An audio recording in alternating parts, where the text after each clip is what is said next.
Hey, good afternoon, fish heads. This is Capt.Rex Witkamp with Third Alarm Fishing. Today, I just wanted to take a couple of minutes to go over a quick video that I put together in regards to the NOAA and Florida Keys National Marine Sanctuary's Blue Star Fishing Guide program. It's recently what I've been approved to conduct and perform and educate my clients on as a resource for these national marine sanctuaries here in the Florida Keys. So I'm going to take a minute here. I'm going to turn around my screen so you can see what I see.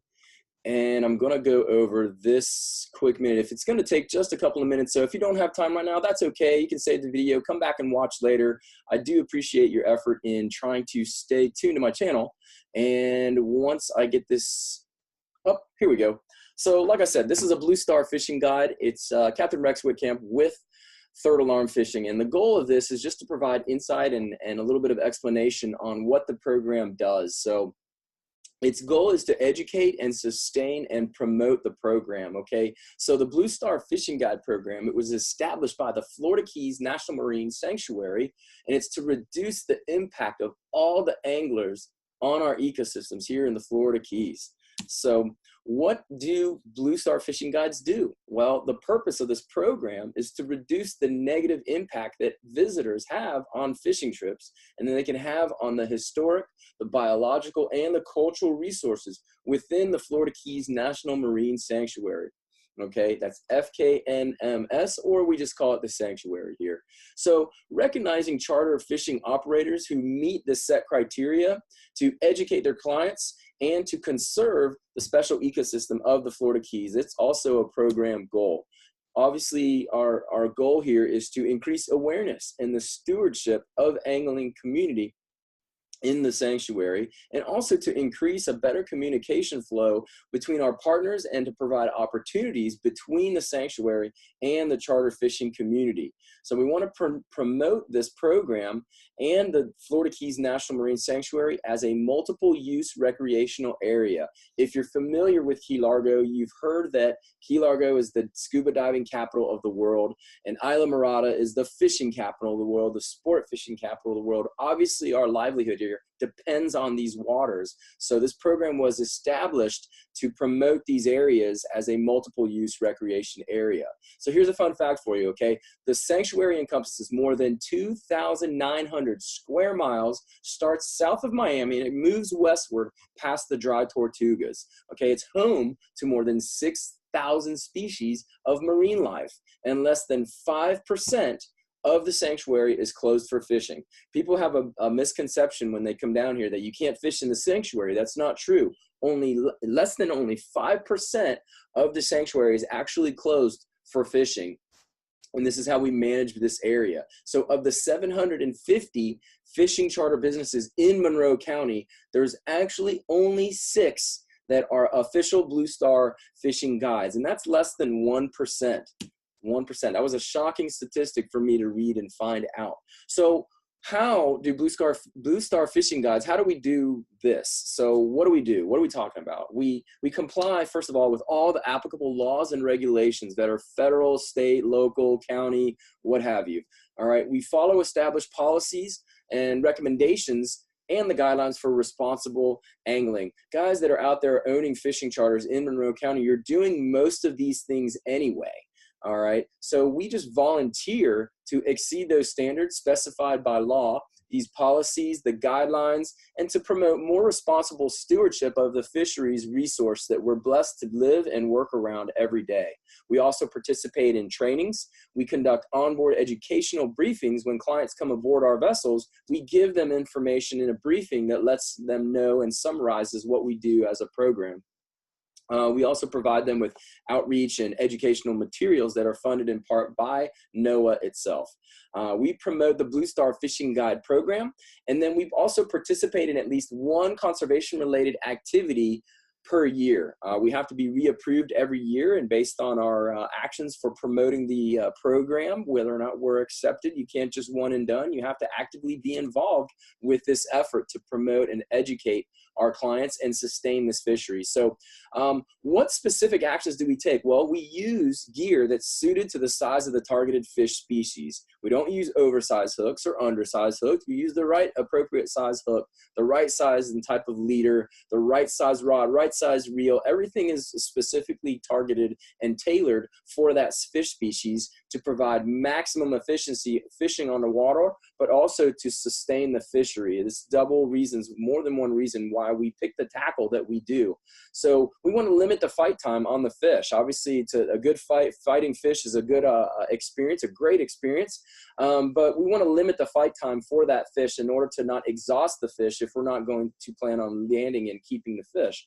You never know what it is until you get it back to the boat. You always suspect, but you never know. So we leave the fish in the water. We also limit the air exposure as much as possible. We take it further and use knotless rubberized landing nets, okay, and or rubberized gloves, or at least wet hands to lift large fish. And that's in order to help the fish sustain life. Should it be the wrong size fish or over quota, undersized, that sort of thing, it has to be returned to the ocean. It gives it a higher chance of successful resuscitation at life and to further the species and sustain the fishery. That's what we're talking about here. So we ensure a successful release by using recompression devices, needle recompression devices for the swim bladders that inflate upon recompressing from the depths.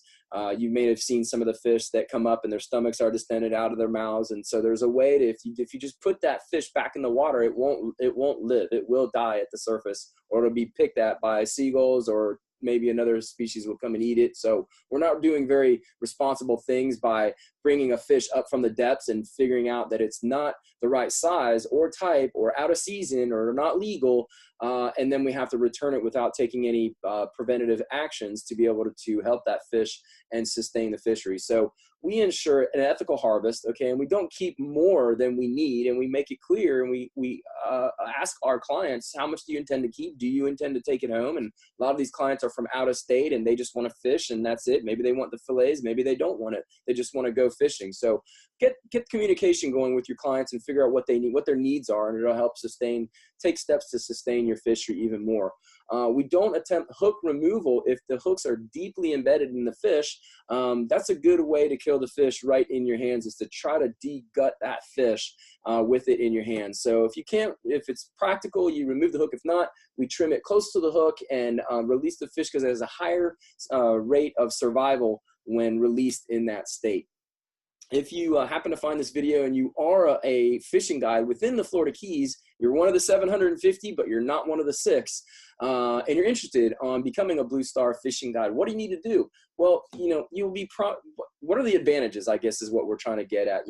You're, as a participating guide, you will be promoted by NOAA. That's huge. It's a federal government agency, and you have the full backing of the United States Department of NOAA, of the program of NOAA. So basically you have their full support for volunteering to become a Blue Star fishing guide. I don't know why any fishing guides down here would not want to do this. So you will receive educational materials for your clients. You can give those out to them and educate them, use them as cue cards during the briefings that when the clients come on board. And you can also have opportunities to network with other guides in local agencies within the sanctuary, and even have access to the Sanctuary Advisory Council. NOAA will market the program through magazines, articles, radio shows, outreach events, and website promotion. All that, given as a small business expense, would be very expensive for a fishing charter down here in the Florida Keys. So to take advantage of that would be a great idea. So your charter listing, your website, think about it. It would have a link from a .gov website, which is tremendously powerful when it comes to the internet algorithms that bring your charter in a more viewable state online. So How do you become a Blue Star Fishing Guide? You can send an email over to my friend Nicole at nicole.ubel@noaa.gov or bluestar.fishing@noaa.gov, or you can reach out by snail mail down there in the Florida Keys, Key West, Florida, or just tell up and pick up the phone and call the number below. So thanks a lot for finding this video, for taking the time to understand a little bit more about the Blue Star Fishing Guide program, and hopefully we come down and you come down to the Keys and come fishing with one of us. And I'm not the only one, but we would like you to do your research before and know before you go fishing. So thanks a lot. Have a great day. Capt.Rex Witkamp from Third Alarm Fishing, and I'm going to stop sharing my screen and bid you a good day. Thanks a lot. Have a great day, everyone.